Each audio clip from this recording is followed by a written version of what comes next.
నమస్తే, welcome to NSTV news. ముందుగా ముఖ్యాంశాలు. ఉగాది అనగా యుగము యొక్క ఆది.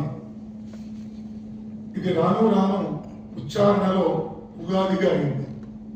ఉగాది శబ్దానికి మరొక పేరు నక్షత్రం, నక్షత్రాల సంచారం.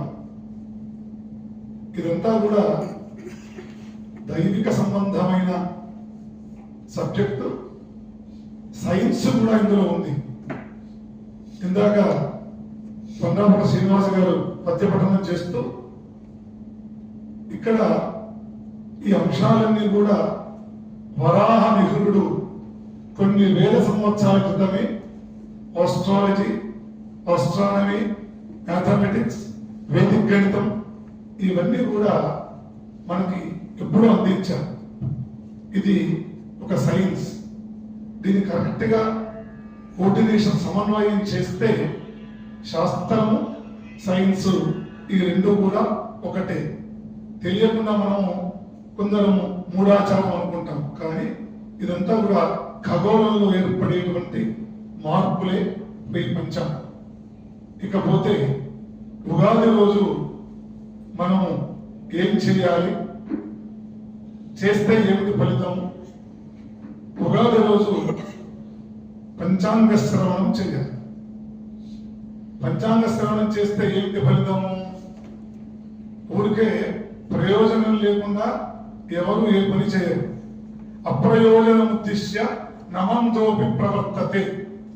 మూర్ఖుడు కూడా ప్రయోజనం లేకుండా ఏ పని చేయడు. మరి అలాంటిది మనము ఉగాది రోజు పంచాంగ శ్రవణం చేస్తే ఏమిటి ఫలితము? శ్రీ కళ్యాణ గుణావహం రిపుహరం దుస్వప్న దోషావహం గంగాస్నాన విశేష పుణ్య ఫలదం గోదాన తుల్యం రుణ ఆయుర్వృద్ధిద ఉత్తమం శుభకరం సంతాన సౌఖ్యప్రదం నానాకర్మ సుసాధనం సముచితం పంచాంగమాకర్ణ్యతాం.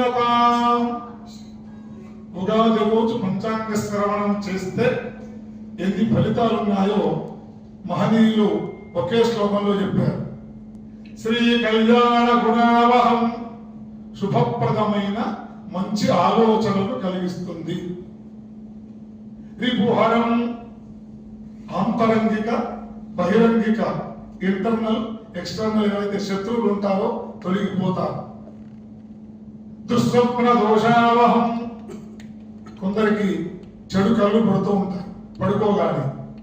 ఉగాది రోజు పంచాంగ శ్రవణం చేస్తే చెడు కళలు పడవు. గంగాస్నాన విశేష పుణ్య ఫలదం, మనము ఎన్నో డబ్బులు ఖర్చు పెట్టుకొని శ్రమకొచ్చి గంగా, గోదావరి, కృష్ణా, తుంగభద్ర నది స్నానం చేయాలనుకుంటాం కదా. ఉగాది రోజు పంచాంగ శ్రవణం చేస్తే పుణ్య నదిలో స్నానం చేసే ఫలితం వస్తుంది. మొన్న పుష్క మహాప్రయాగ మహాకుంభమేళ వెళ్ళని వాళ్ళు ఈరోజు పంచాంగ శ్రవణం చేస్తే కుంభమేళలో నదీ స్నానము చేసే ఫలితం వస్తుంది. గంగా స్నాన విశేష పుణ్య ఫలం గోదాన తుల్యం రుణ. మన భారతీయ సంస్కృతి ఆవు, దూడ వీటి మీద ఆధారపడి ఉంది. చక్కని దూడతో కూడుకున్న ఆవును దానం చేస్తే ఎంత ఫలితమో పంచాంగ శ్రవణం చేస్తే అంత ఫలితం. గోదాన తుల్యం రుణ. ఆరోగ్యం, ఆరోగ్యం కూడా సమకూరుతుంది. ఇది ఎలా సమకూరుతుందండి? ఆరోగ్యం అంటే మనము మానవుడు ఆశాజీవి, ప్లానింగ్ ఉండాలి. ఈ సంవత్సరం మన బడ్జెట్ ఎంత, ఎక్స్పెండిచర్ ఎంత, మన గౌరవం ఎంత, ఎంత ఏది ఎన్ని పాళ్ళు ఉంది, ఏ కార్యక్రమాలు చేయాలి అని ఒక ప్రణాళిక వేసుకుంటాం కదా. ఆ ప్రణాళిక మొత్తం